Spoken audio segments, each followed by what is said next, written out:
Good afternoon, my dear sisters and brothers. In the first reading from the book of Genesis, we heard this assurance to Abraham given by the Lord. Fear not, Abram, I am your shield. I will make your reward very great. Huwag kang matakot, Abram. Ako ang iyong kalasag.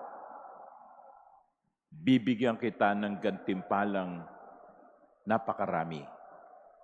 What is the context of this assurance?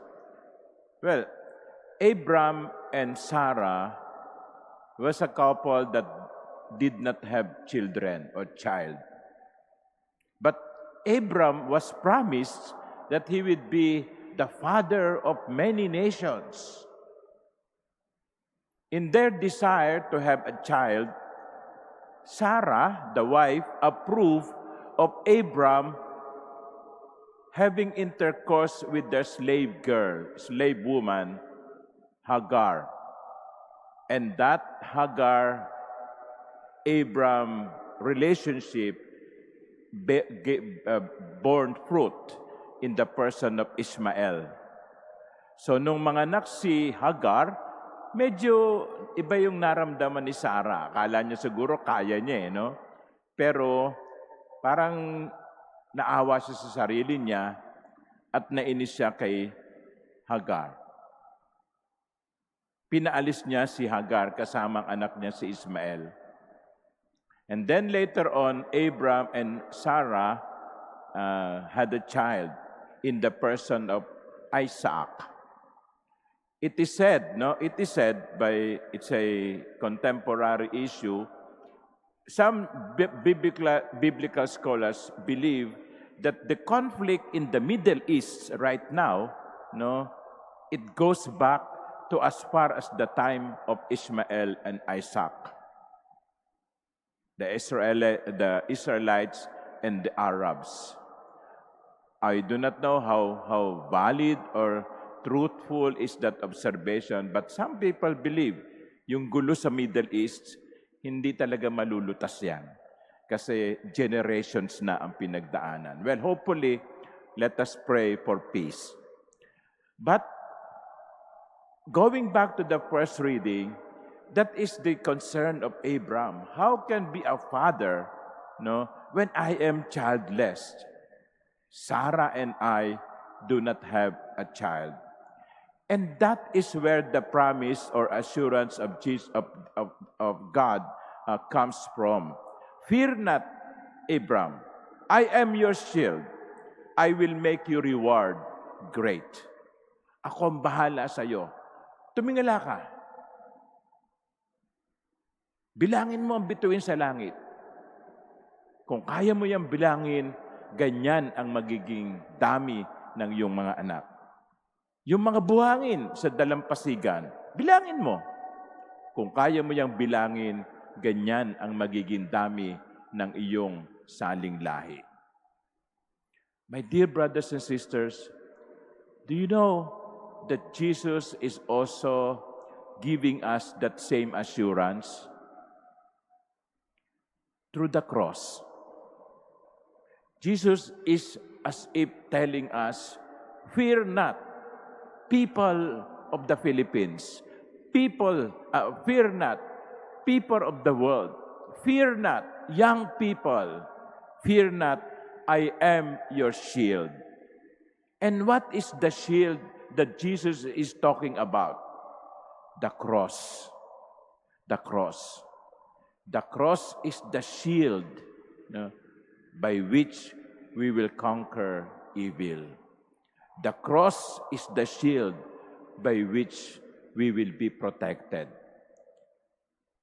When we believe in the cross, when we embrace the cross, it will be the one that will bring us very great reward.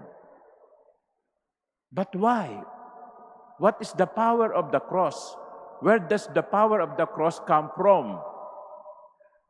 From the Savior that was nailed on the cross. By itself, the cross does not have power. Okay? By itself, the cross does not have power. It only becomes powerful because of the person nailed on that cross. Without Christ, the cross will just be simple beam of wood. Kaya mga minamahal kong kapatid, sa hapong ito, sa pagpapaalam ng simbolo ng World Youth Day dito sa Manila Cathedral, napakagandang paalaala sa atin ang unang pagbasa. Fear not,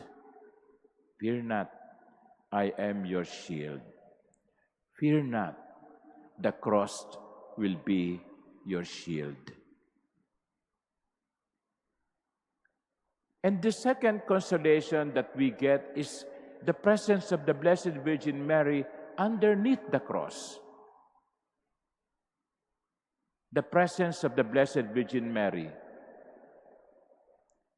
Kung ang magliligtas sa atin ay si Jesus na nakapako sa krus, ang gagabay at sasama sa atin ay walang iba kundi si Maria na hindi iniwan ang kanyang anak habang ito'y nakabayubay sa krus.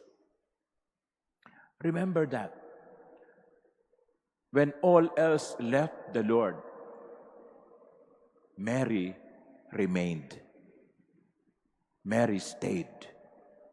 During the time when Jesus was suffering, Mary was there. Sa oras ng ating mga pagsubok, sa oras na nabibigatan tayo sa krus, sa mga sandali na ang problema sa buhay ay parang mga missiles, no, na nagdadatingan halos sabay-sabay, no? Huwag nating kalimutan ang mahal na Birhen kasama natin. Mary did not leave her son on the cross. While on the cross, Mary stayed. My dear sisters and brothers, the Lord many times will not take away our crosses. A sickness that will not get healed. A broken family that will remain broken. A prayer that will never be answered in the way we want them to be answered. Many times, the Lord will not take away the cross. But all the time, the Lord will be with us.